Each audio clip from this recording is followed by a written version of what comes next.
예수님께서 항상 말씀을 하실 때는 비유를 통해서 설명을 하십니다.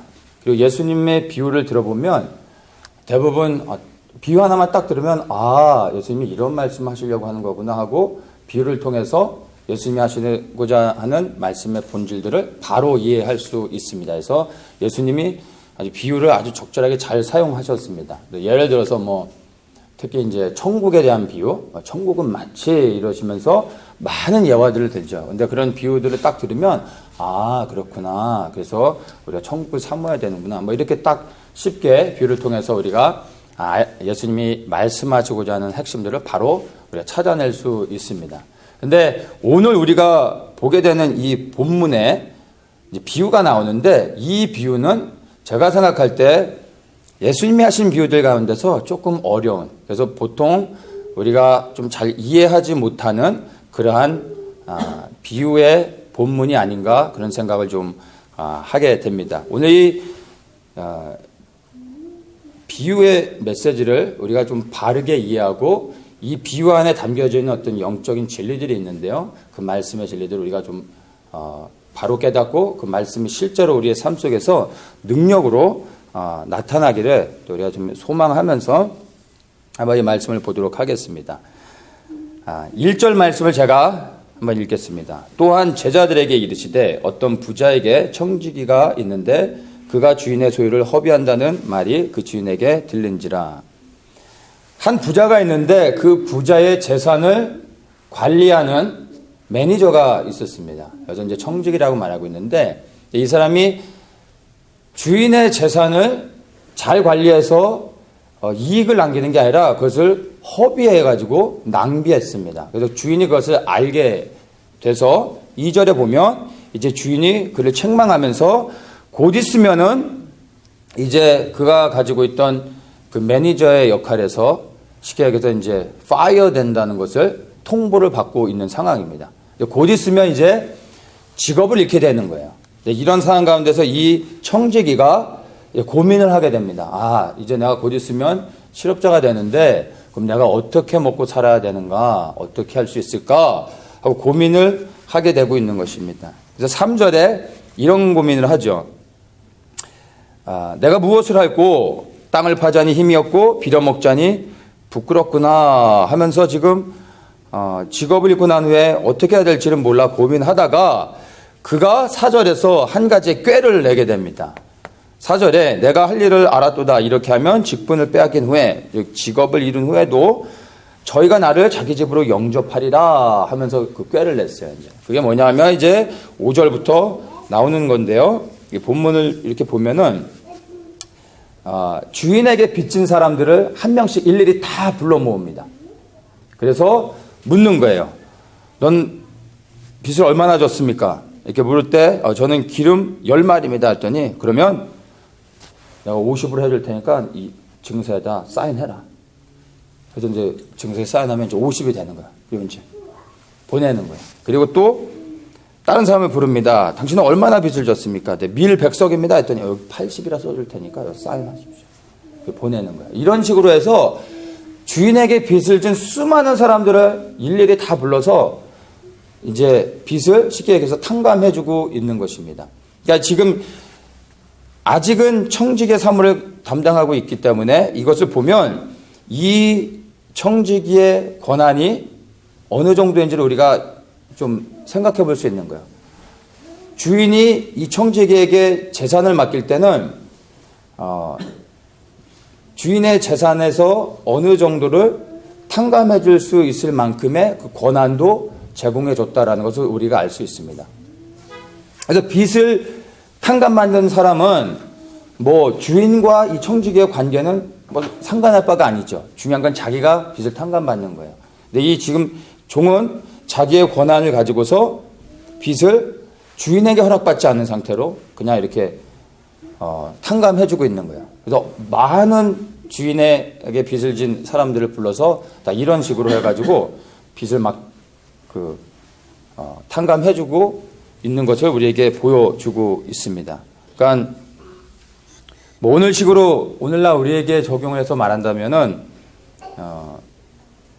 뭐 만불을 꿨는데 그러면은 뭐 5,000불이라고 빚을 해줄 테니까 나한테 이제 그 다음에 내가 좀 어려움 당하면 나한테 1,000불만 주십시오. 뭐 이런 식의 딜이 되는 거죠.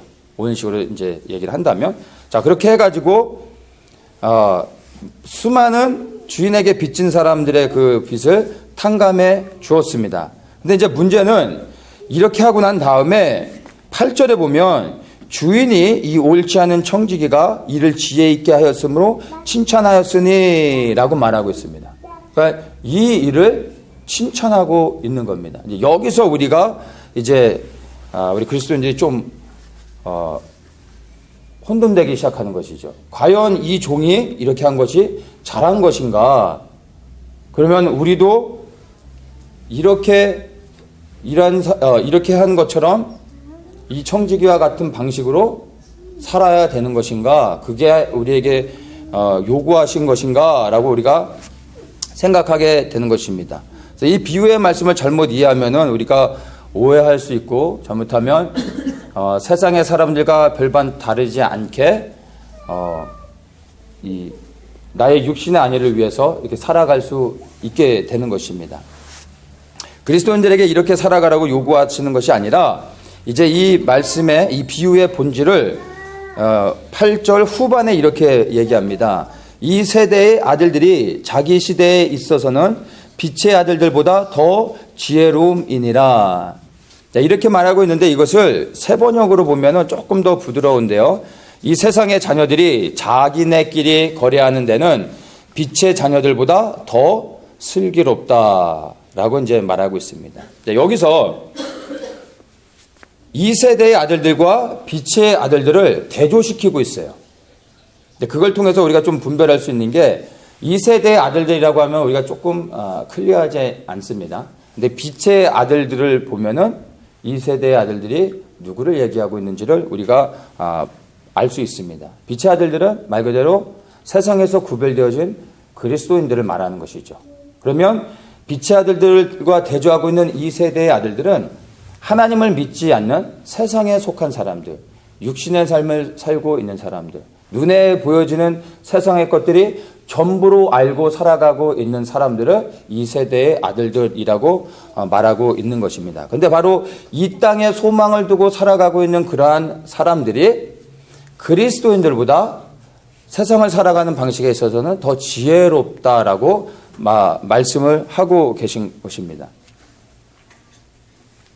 그러니까 땅에 소망을 두고 육신의 삶을 살아가는 자들은 하늘의 소망을 두고 살아가는 그리스도인들보다 세상을 살아가는 방식에 대해서는 사실 더 지혜로운 부분이 있다라는 것을 이 비유를 통해서 우리에게 말해주고 있는 것입니다.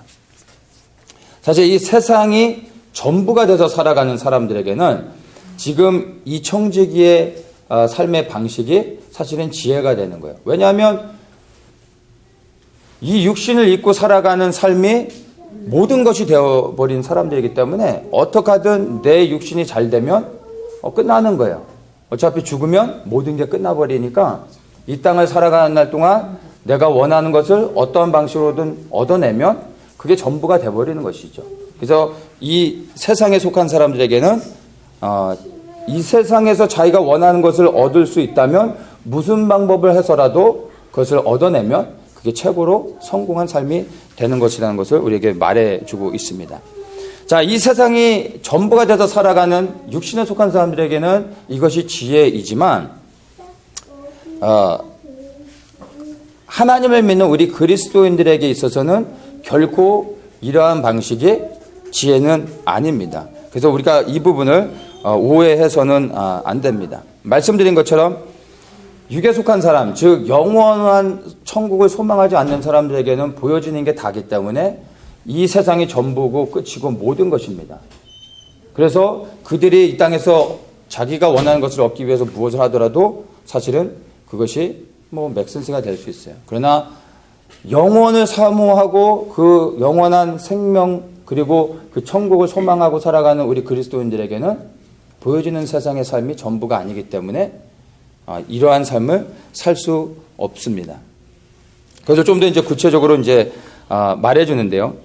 비유를 통해서 예수님께서 칭찬하셨던 것은 그러니까 불의한 청지기의 그 사기 행각, 주인의 허락도 받지 않고 자기가 직업을 잃게 된 후에 자기의 삶을 영위하기 위해서 이 사기 행각을 벌였던 이 사람의 행한 행위를 정당화시켜주고 잘했다라고 말하는 것이 아니라 바로 내가 가치 있다고 생각하는 것을 얻기 위해서 그가 가지고 있는 물질을 사용해서 그가 원하고자 하는 것들을 얻어내는 그 어떤 행위 자체에 있지 않고 그 사람의 태도를 칭찬하고 있는 것입니다. 이것을 조금 더 우리가 좀 9절부터 보면은 자세히 나옵니다. 그러니까 우리 그리스도인들은요, 우리가 무엇을 가치 있게 여기고 또 무엇을 소망하며 살아갈 것인가를 분명하게 해야 됩니다. 하나님을 믿지 않는 자들에게는 뭐 그냥 육의 삶이 전부이기 때문에 다른 것을 얘기할 필요가 없어요. 그런데 우리 믿는 그리스도인들의 삶은 보여지는 게 다가 아니잖아요. 영원을 소망하고 살아가고 있어요. 그렇다면 우리는 무엇에 소망을 두고 또 무엇을 위해 우리를 삶을 헌신해서 살아갈 것인가, 이것을 우리가 고민해 봐야 됩니다. 9절에서 그것을 이제 비유로 말씀하신 것들에 대한 그 핵심, 예수님이 제자들에게 비유를 통해서 가르쳐 주길 원하셨던 말씀을 이제 하십니다. 9절에 내가 너희에게 말하노니 불의의 제물로 친구를 사기라. 그리하면 없어질 때에 저희가 영원한 처소로 너희를 영접하리라. 자, 이제 예수님께서 실제로 말씀하고 싶은 것은 이 땅의 것이 아니라 영원한 것을 말씀하고 계세요. 동일한 제물로, 청지기가 사용했던 그 동일한 제물로 친구를 사귀라고 말씀하세요. 청지기는, 이 불의한 청지기는 어떤 친구를 사귀었죠? 세상의 소망을 살아가고 있는, 세상의 소망을 두고 살아가고 있는 세상 친구들을 사귀었어요. 그래서 자기가 직업을 잃었을 때 자기가 혜택을 줬기 때문에 그 사람들이 이 청지기에게 도움을 줘서 이제 그 집에 거할 수 있게 해주고 돈을 주기도 하고 또 이 집에 있다가 저 집에 가면서 왔다 갔다 하면서 이 땅에서 자기가 필요한 것을 얻어낼 수 있게 됐던 것입니다. 근데 예수님은 우리에게 동일한 제물로 친구를 사귀라고 말씀하고 계신데 이 동일한 제물로 어떤 친구입니까? 이 친구는 바로 영원한 처소로 우리를 영접하는 그 친구들을 사귀라고 말씀하고 있어요. 그러니까 우리의 재물을 가지고 청지기처럼 세상에 속해서 살아가는 사람들을 사귀는 것이 아니라 바로 이 재물로 생명을 구원하는 영혼 구원을 위해서 이 재물을 사용하라는 것이에요.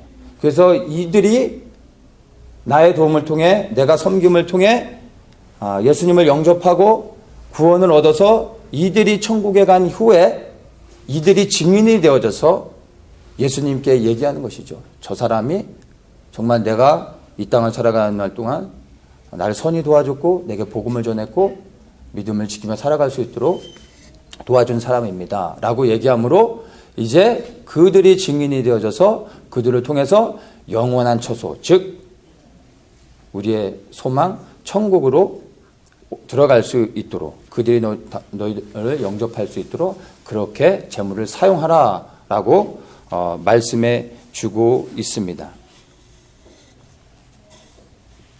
그리스도인들은 동일한 재물을 사용해서 영혼을 구원하는 일, 그것을 주님께서 우리에게 요구하고 있고, 또 그렇게 우리의 재물을 가지고 영혼을 구원하는 일에 사용할 때 주님께서 약속하신 것은 우리 또한 생명을, 영원한 생명을 우리에게 보장해 주신다라고 말씀하고 있습니다.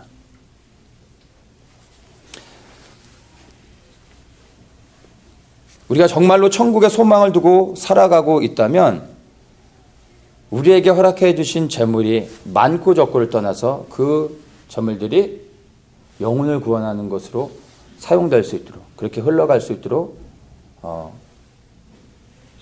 우리의 가진 것들을 흘려보낼 수 있어야 됩니다. 그것이 바로 우리가 구원을 얻는 축복된 바로 은혜가 되는 것입니다. 근데 여기서 우리가 이제 주목해야 될 것이 있습니다. 이 9절에 재물이라는 단어가 나옵니다.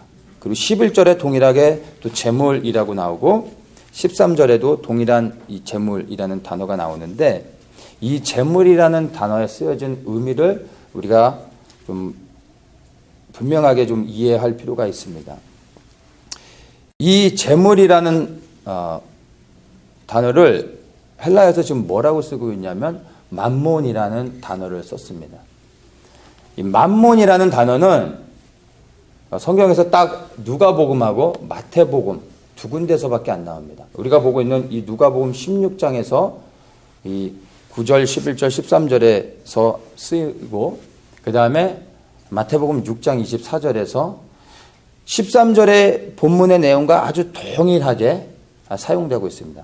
딱 마태복음과 누가복음에서만 맘몬이라는 단어가 나옵니다. 이 맘몬이라는 단어는 원래 이제 아람어에서 나와서 이제 헬라어로 이렇게 발음하다가 이제 맘몬이라고 이제 부르게 됐는데 이 맘몬이라는 그 어떤 형식적인 의미는 말 그대로 재물, 돈, 부 이런 것이에요.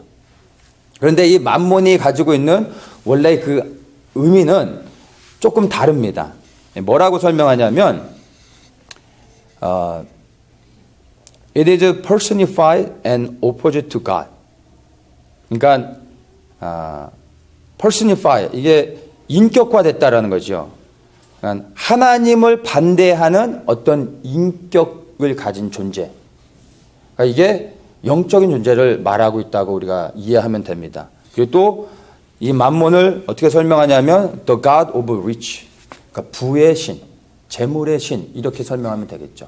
그러니까 이 맘몬을 단순히 돈으로서 우리가 이해하는 것이 아니라 영적인 영향력을 미치는 어떠한 존재로서 인격화된 존재로서 지금 예수님께서 이 단어를 구별해서 사용하고 있다라는 것입니다. 13절을 한번 우리가 같이 보겠습니다. 집 하인이 두 주인을 섬길 수 없나니 혹 이를 미워하고 저를 사랑하거나 혹 이를 중히 여기고 저를 경히 여길 것임이니라. 너희가 하나님과 재물을 겸하여 섬길 수 없느니라. 이 말씀 우리가 다 잘 알아요. 그러니까 하나님과 재물을 겸하여 섬길 수 없다. 근데 이 재물은 단순히 돈을 의미하는 게 아니에요. 맘몬, 신. 사람들이 하나님으로 섬기는 그 어떤 것을 말해주고 있는 것입니다. 예수님이 이것을 구별해서 단어를 구별해서 사용하고 있음을 우리가 볼 수 있습니다. 그러니까 재물은 여기서의 재물은 돈을 의미하는 게 아니라 맘몬이라는 어떠한 사람들이 섬기는 그 신을 의미하고 있고 이 신을 이 맘몬이라는 신은 곧 하나님을 대적하는 우상이죠. 그런데 이 우상 뒤에 역사하는 영적 존재가 뭐냐면 사단인 것입니다. 이 돈 뒤에 사단이 보이지 않게 역사할 때 그것이 맘몬의 형상이 되어지는 것입니다. 이것을 예수님이 우리에게 이제 말씀해 주고 있습니다. 이스라엘 백성들이 하나님을 섬겼지만 늘 그들에게는 하나님도 섬기지만 또 다른 걸 섬기길 원했어요. 그것이 출애굽을 한 이후로 시내산에서 하나님을 섬기기도 결정했지만 또한 금송아지를 섬기려고 했던 것으로 시작해서 끊임없이 시대 가운데 계속해서 하나님만 섬기는 것이 아니라 하나님도 섬기며 또 다른 무엇인가를 섬기려고 했어요. 근데 그게 맘몬이라는 거예요. 맘몬을 섬겼던 것을 우리가 볼 수 있습니다. 그런데 하나님은 결코 그것을 용납지 않으시고 오직 하나님만 섬길 것을 말씀하셨다는 것을 우리가 알 수 있어야 됩니다. 그러니까 원래 여기서 쓰인 재물이라는 단어는 맘몬인데 원래의 그 단어의 의미로서는 그냥 돈이라고 우리가 이해하면 됩니다. 그러면 그냥 돈이라고 했으면 되는데 왜 굳이 맘몬을 했을까요? 14절에 바리새인들은 돈을 좋아하는 자라라고 하면서 돈이라는 단어가 나오거든요. 이거는 이제 아그라스라는 단어인데 그러니까 은전, 뭐 돈, 동전 뭐 이런 의미예요. 그러니까 단순히 이 재물이라는 단어를 돈이라는 의미로 사용하려고 했으면 아그라스라는 단어를 쓰셨으면 되는데 맘몬이라는 단어로 구별해서 쓰셨다라는 것입니다. 돈 자체는 선도 아니고 악도 아닙니다. 좋은 것도 아니고 나쁜 것도 아닙니다. 근데 이 돈이 어느 순간 더 이상 그냥 중립적인 역할에 있는 돈이 아니라 어느 순간 이제 만몬이라는 우상이 되어지는 어떤 분기점이 있게 됩니다. 그게 어디서부터 시작되냐면 돈을 사랑하는 것으로부터 이제 이 돈이 만몬으로 변하게 되는 것입니다. 돈을 사랑함이 일만하게 뿌리라고 성경에서 말해주고 있죠. 내가 우리 모든 사람들이 이 세상을 살아가는 데 있어서 돈이 필요 없는 사람은 없어요. 다 돈이 필요합니다. 세상의 원리는요, 돈으로 다 돌아가는 거예요. 이게 세상의 원리예요.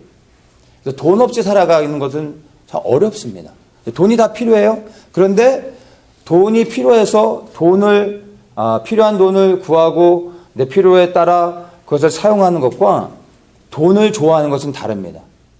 돈을 필요하다고 인정하는 것과 돈을 사랑하는 것은 다른 거예요. 근데 내가 이제 돈을 사랑하기 시작하는 순간 돈이 만몬으로 바뀌어지면서 나에게 우상이 되어지는 것입니다. 그것이 우상이 되는 순간 만몬이 이제 돈이 나를 컨트롤하기 시작하게 됩니다. 그러면 나는 하나님을 섬기고 있다고 말하고 있지만 영적인 내 모습은 하나님이 아닌 우상을 섬기는 거야. 금송아지. 이름이 뭐라 그러든 결국엔 나도 모르는 사이에 하나님을 섬기는 자리에서 벗어나 만몬을 섬기게 되는 것입니다. 나는 하나님을 섬기고 있기 때문에 괜찮다라고 생각하지만 하나님이 보실 때는 두 가지를 겸하여 섬길 수 없다라고 분명히 말씀하고 있는 것입니다.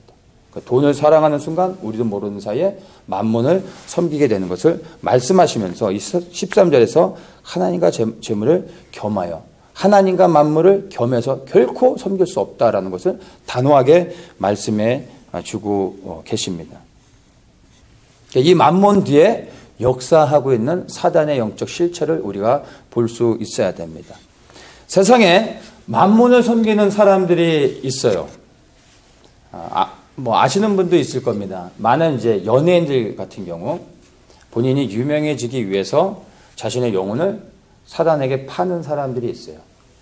그런 유명 연예인들이 직접 인터뷰 때 그것을 고백하기도 합니다. 그런 영상들도 여러분이 찾아볼 수 있어요. 사단에게 자기 영혼을 팔았다고 말해요. 다 그렇게 말하진 않지만 실제로 있는 일입니다. 그래서 내 영혼을 사단에게 팔았을 때 이 사단이 영혼을 판 사람에게 이 세상의 부유함, 돈을 줄 수 있는 거예요. 이 돈과 연관된 게 뭐죠? 세상의 모든 것들. 이 돈이 명예와 연결이 되어 있고 돈이 권세와 그리고 부귀 모든 것과 연관이 되어 있어요. 그래서 어떤 세상의 권세를 가진 자들도 결국에는 그 뒤에 보면 다 돈과 연관되어 있죠. 그래서 사단에게 영혼을 파는 즉시에 사단으로부터 이 세상의 부와 명예를 얻을 수 있게 됩니다. 연예계에서 많이 있는 일이고 또한 어떤 권세를 가진 자들, 세상에 특별한 어떤 나라의 권세를 가진 자들, 그런 자들도 자신의 영혼을 판 사람들이 있어요. 명예를 얻는, 세상에서 어떤 명예를 얻는 사람 가운데도 그런 사람들이 있습니다. 이게 정말 실제인 것은 예수님께서 사단에게 시험을 받으실 때 세 번째 마지막 시험이 뭡니까? 가장 높은 곳에 예수님을 이제 데려가서 천하만국을 보여주면서 내게 경배하면 내가 이 세상의 모든 걸 다 주겠다. 거짓말한 게 아니라 사단은 이 세상의 임금입니다. 그래서 아담으로부터 빼앗은 것을 세상에서 통치하고 있어요. 그래서 사단이 원하면 그를 경배하는 자에게 부와 명예를 줄 수가 있어요. 그래서 예수님에게 그것을 얘기할 수 있었던 거예요. 예수님은 그것을 거부하시죠.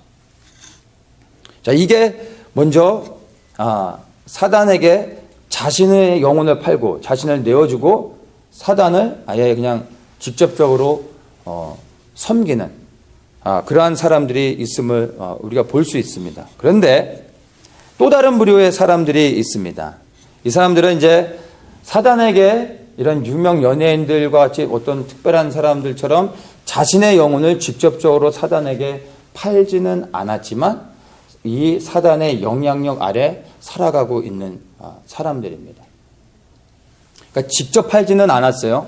그것을 원하지도 않아요. 그런데 이 사단의 영향력 아래, 만몬의 영향력 아래, 좋든 싫든 인정하든 안 하든 그 영향력 아래에서 묶여서 살아가고 있는 사람들이 있다는 것입니다. 그런데 사실은 많은 대부분의 사람들이 이 두 번째 부류에 포함돼서 속해서 살아가고 있습니다. 본인들은 인식하지 못하고 있지만. 어떤 사람들이죠? 돈을 좋아하는 사람들. 돈이 가장 좋은 친구라고 생각하는 사람들. 돈이 나의 가장 큰 보험이라고 생각하는 사람. 어려움을 당할 때 다 필요 없어. 그냥 돈이 최고야 라고 말하는 사람들. 그리고 좀 더 많은 돈을 얻기 위해서 그냥 나의 모든 시간과 에너지와 모든 것을 투자하는 사람들. 좀 더 많은 돈을 얻기 위해서 이 불의한 청지기처럼 사람들을 속이고 좀 더 많은 돈을 얻으려고 하는 사람들. 이러한 사람들이요, 만몬에게 내 자신을 넘겨주진 않았지만 사실 만몬을 쫓아가고 있는 사람들인 것입니다. 그렇지만 자신들은 만몬을 섬기고 있다라고 생각하지 않아요. 만몬에게 영혼을 팔았다라고 말하지 않죠. 그러나 실제적으로는 그 영향력 아래서 묶여서 살아가고 있습니다. 근데 이것이 믿지 않는 자들에게만 있는 것이 아니라 믿지 않는 자들은 사실 얘기할 필요가 없겠죠. 보이는 세상의 것이 전부니까 만몬에 속해서 살아갈 수밖에 없어요. 근데 믿는 우리들에게도요, 정말 두려운 말씀입니다.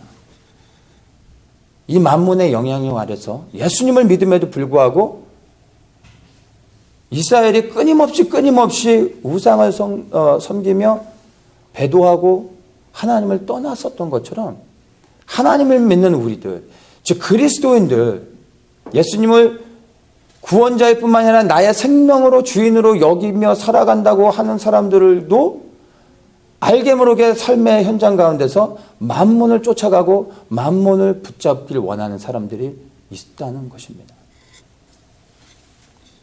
한때는 뜨겁게 주님을 막 섬기고 주님 앞에 헌신해서 살아갔던 사람들이 주님을 떠나는 경우들이 있어요. 그런데 그런 케이스들 가운데 많은 경우가요, 돈의 문제예요.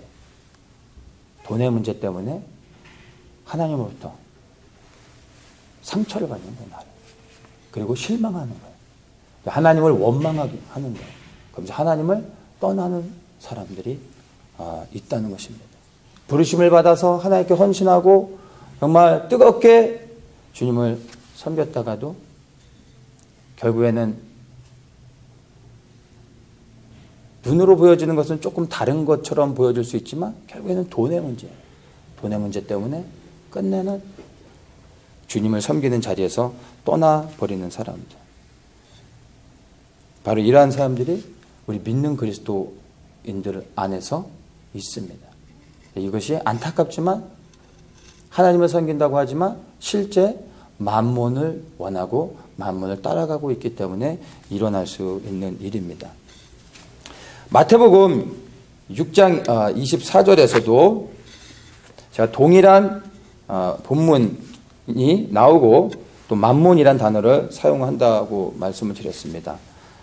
마태복음 6장 24절을 한번 제가 다시 한번 읽어보겠습니다.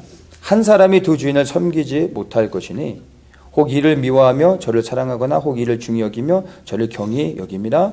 너희가 하나님과 재물을 겸하여 섬기지 못하느니라. 하나님과 만몬을 겸하여 섬기지 못하느니라. 이렇게 말해주고 있어요. 자, 이 마태복음에서는 누가복음에서 얘기한 것과 조금 다른 방식으로 설명을 해주고 있습니다. 그래서 이게 우리에게 좀 더 도움이 되는데요. 이 하나님과 만몬을 겸하여 섬기지 못한다라고 말씀하시는 앞뒤를 보면은 이 말씀의 본질이 무엇인지를 알 수 있어요. 19절부터 이 본문에 관련된 것을 말씀하시는데 뭐라고 얘기하시냐면 보물을 땅에 쌓아두지 말라라고 말해요. 보물을 땅에 쌓아둔다는 게 무슨 의미죠? 이 땅에 소망을 두고 살아가는 사람들, 눈에 보여지는 게 전부가 돼서 살아가는 사람들을 말하고 있잖아요. 근데 땅에 소망을 두지 말라고 말씀하시면서 20절에 보물을 하늘에 쌓아두라 라고 말씀하고 있어요. 이거를 누구에게 말씀하고 있어요? 제자들에게. 예수님을 믿고 있는 제자들에게 하시는 말씀이에요. 당연히 하늘에 소망을 두고 살아가고 있지 않나요? 근데 아니라는 거예요. 우리도 모르는 사이에 땅을 바라보며 땅의 것을 구하고 땅의 것이 전부가 돼서 살아가는 사람들이 있다라는 것입니다. 늘 그러지 않아도 순간순간 땅의 것을 더 원하는 마음이 우리 안에 있잖아요. 예수님 그것을 드러내고 계신 거예요.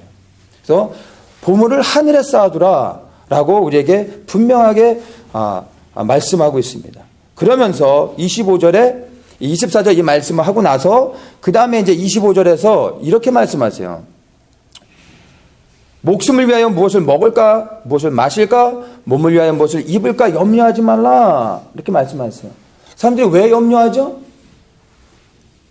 땅의 게 전부가 되어버리는 거예요. 어느 순간 하늘에 소망을 두고 살아가다가 나도 모르는 사이에 현실이라는 것을 묶이다 보니까 당장 급한 건 하늘의 것이 아닌 거예요. 당장에는 지금 이 땅의 것들이 더 내 손에는 필요하고 내가 붙잡아야 되는 거예요. 그러니까 의도하지 않았지만 나도 모르게 먹고 마시는 것에 염려하기 시작하는 거예요, 사람들이. 그러다 이것이 점점 나도 모르는 사이에 깊어지면 만몬에게 사로잡혀 버리는 거예요. 헤어나오지 못하게 되는 것입니다.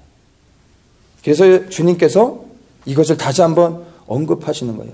이런 것들로 염려하는 자체가 만몬의 영향력 아래 내 스스로를 굴복시키고 있다고 성경에서 우리에게 말씀해 주고 있습니다. 그러면서 이제 26절부터 하나님이 천부께서 정말 너희를 이렇게 사랑하고 품고 하는 것을 모르느냐 이 말씀을 쭉 하시면서 30절에 믿음이 적은 자다라고 책망하고 계세요. 그러다가 이제 32절에 이렇게 말씀하십니다. 이는 다 이방인들이 구하는 것이라. 무엇이요? 무엇을 먹을까 마실까 입을까 하는 이 모든 것이 이방인들, 즉 세상에 속한 자들, 그리스도인이 아닌 하나님을 모르는 영원한 생명의 소망을 두고 살아가지 않고 있는 세상 사람들이 구하는 것이지 않냐 라고 말씀하십니다. 그러면서 너희 천부께서 이 모든 것이 너희에게 있어야 할 줄을 아신다라고 말씀하세요. 우리에게 이제 33절에서 분명하게 우리가 무엇을 구하며 붙잡아야 될지를 말씀하십니다. 너희는 먼저 그 나라와 그의 의를 구하라. 이거예요. 그리하면 이 모든 것을 너에게 더하시리라. 그 나라와 그 의를 구하는 자들.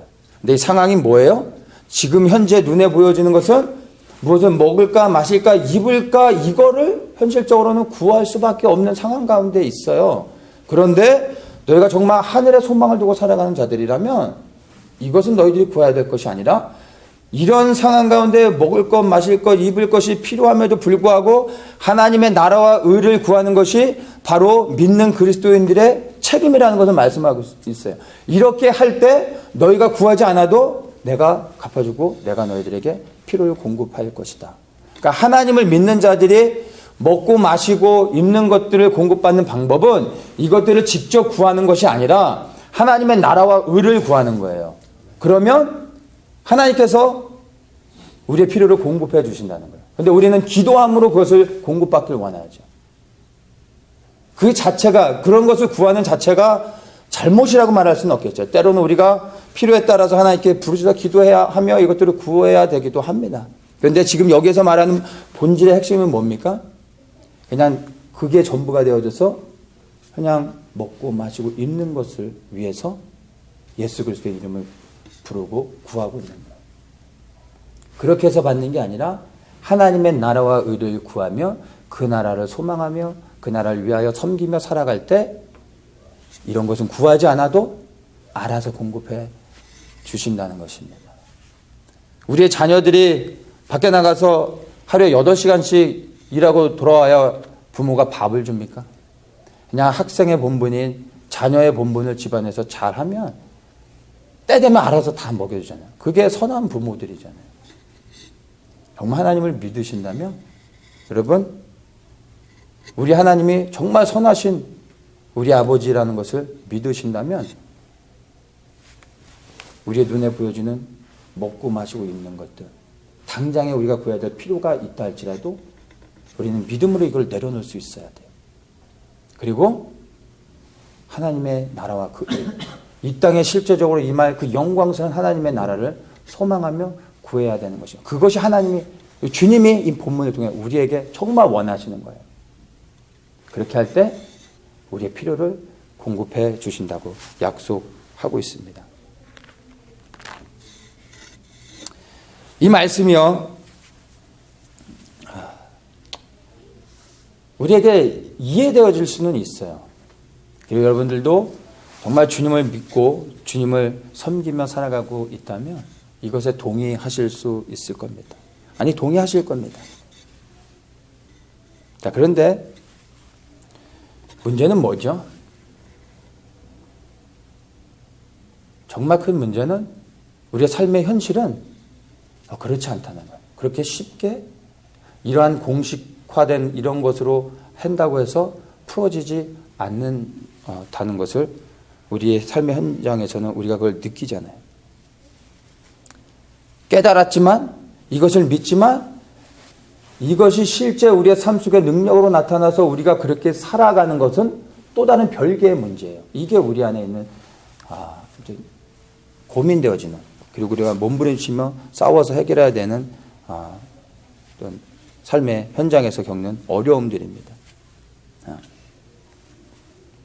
만몬의 지배에서 우리가 이것을 사단이 어떻게 물질을 통해서 우리를 컨트롤하고 결국에는 구원을 얻는 데서 넘어지게 하려고 하는지 우리가 보지만 실제 현장에서는 우리도 모르는 사이에 자꾸 넘어지게 되는 것이 우리의 현실의 안타까움인 것입니다. 무서운 것은요, 예수님의 제자들도요, 이 물질의 문제에서 넘어져서 실패한 사람이 있었습니다.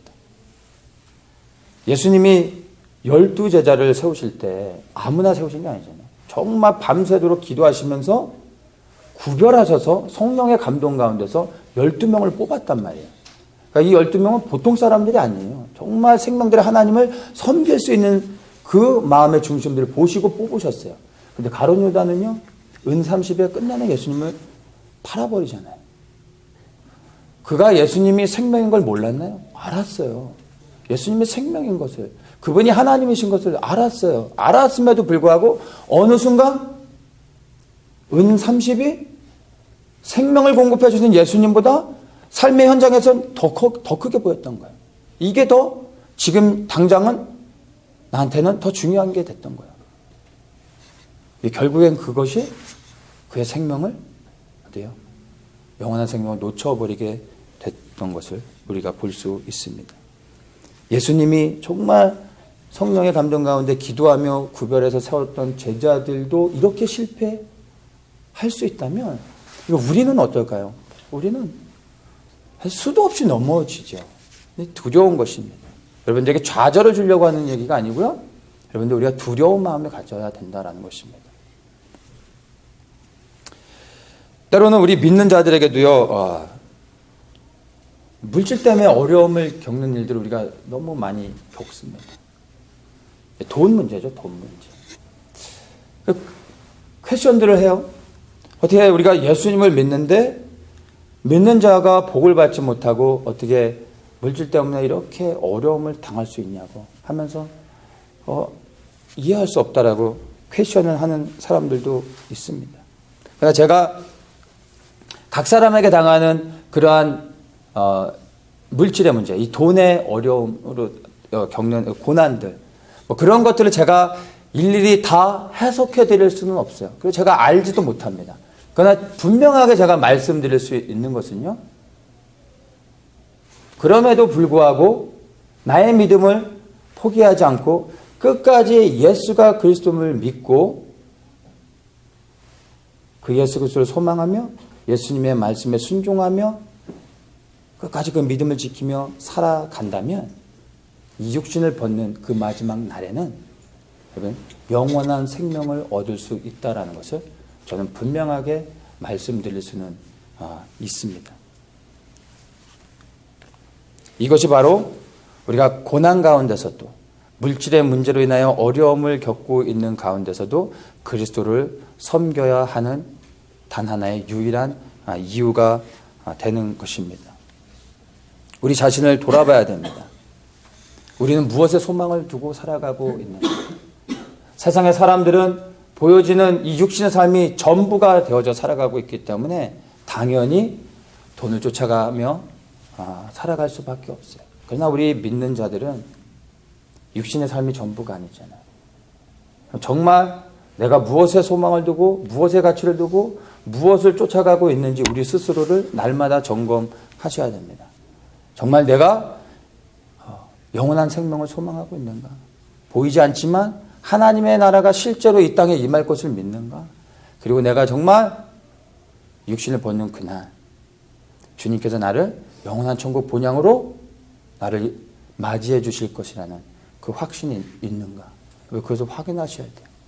만약 그러한 소망이 있다면 육신에 당하는 고난과 어려움이 있다 할지라도 이것을 해결하기 위해 내가 때로는 하나님 앞에 정말 간절히 기도했음에도 불구하고 해결되지 않는 그 상황 가운데서 여전히 주 예수 그리스도를 찬양할 수 있는 것입니다. 왜냐하면 우리의 소망이 여기 이 땅을 밟고 있는 이곳이 아니라 우리의 소망은 하늘에 있기 때문에 육신의 삶은 우리가 원하는 대로 되어지지 않을 수 있습니다. 그러나 이것으로 인해서 우리가 마음을 빼앗겨 만몬을 섬기고 만몬을 쫓아가다 보면 결국엔 영원한 생명도 놓칠 수 있는 것입니다. 고난이 우리에게 다가올 수 있습니다. 물질의 문제로 인하여 우리가 예기치 않은 어려움을 당할 수 있습니다. 그때 여러분 우리는 그리스도께 돌아가서 우리의 믿음을 점검하셔야 됩니다. 나는 무엇을 믿고 있는가? 난 정말 영원한 천국을 소망하고 있으며 그 그리스도를 정말 신실하신 주님을 믿고 있는가? 그것을 확인하십시오. 그것이 정말 확실히 믿어진다면 여러분 우리가 주님에게 구할 것은요 물질이 아니에요. 돈이 아니에요. 이 고난과 어려움을 견뎌낼 수 있는 하늘의 소망을 더욱 확신하는 가운데 믿음을 달라고 우리가 기도하게 되는 것입니다. 그러면 돈이 없어도 고난이 우리에게서 떠나가지 않아도 우리는 만몬을 쫓아가는 자가 아니요 만몬의 영향을 벗어나 하늘의 소망 그리스도를 바라보면서 승리하며 살아갈 수 있게 되는 것입니다. 우리에게 이런 고난이 찾아올 것입니다. 그리고 우리는 그러한 시대에 살아가고 있습니다.